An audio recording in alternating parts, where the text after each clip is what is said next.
امسال کشاورزان خواجگی کنجا نظیروف در میدان 97 گکتار پخته نوع دوستی کش کردند.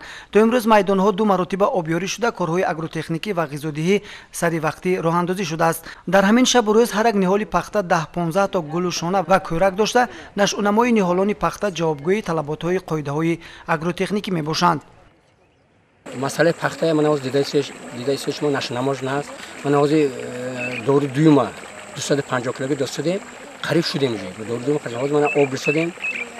خدا با صد باز شکر هر جلسه که محترم رئیس ولیزاده هر یک جلسه میگذارن سپارش میتن اداره آب رئیس کشاورزی وکی از حال مهون تست خبر گرفتن اگر نام نهایی با سپارش میتن خدا با شکر آماده دیده شدیم. مسئله آب یکم خیلی پرابلم نیست.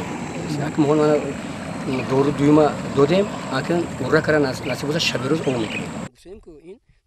خواجگی کنجا نظیروف به طور عمومی 127 گکتار زمین داشته. در میدان ها محصولات های پولیزی از قبل پیاز، جواری مکه، پومیدور و بادرینگ و غله‌دانگی ها همچنین شالی پرورش کرده می شود. نسبت سالهای گذشته دهقانان امسال با آبیاری میدان ها مشکلی ندارند، زیرا کانال و زاکش ها سری وقت تازه کرده شده. امروز ها میدان های خواجگی سری وقت آبیاری می شود، گفت هینی صحبت رئیس خواجگی فیض الله احمدوف. یگان خیلی مسئله آب معامله است. آب نظر با پارسال امسال آب بسیار نقص. کار کردی بین قطارها چگونه برآمده شد؟ من از قریب 3 ور کلتواسه کردیم. من دویم عضوی قریب تمام کرد داده قریب تمام کردیم. من یک طرف آب گرفتم، یک طرف با چوب دفنیتن چوب کردیم. در وقتش که نقص شدگار کردید 35 سانتی متر شدگار کردید نشون هم یک کلتواسه کارگی بر میشه. بعد دویمش وقتی که کردید یکم کلتواسه چوب و اهمیت ندید اگر پخته بای میتیم.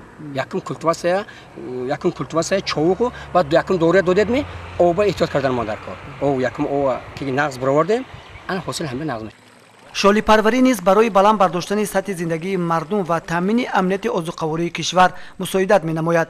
در این خواجگی برای کشتی تکراری را انجام دادن در زمین های خالی شده، کشتی تکراری از قبیل جواری مکه و شالی گذرانده شد. من دیده شما من خواجگی کنجا نظیروف کشتی من تکراری دیده شده. من قریب 6 گکتار با مکه جواری کردیم.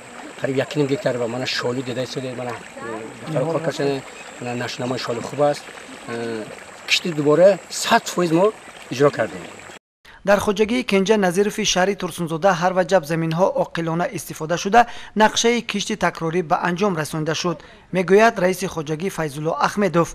دهقانان خواجگی کنجا نظیروف ابراز می‌دارند که پخته پروری یک از ساحه‌های سردرآمد به شمار می‌رود. با این مقصد چون سالهای گذشته امسال نیز کشاورزان خواجگی عزم قوی دارند که نقشه‌های بر عهده داشته خود را سربلندانه اجرا نمایند.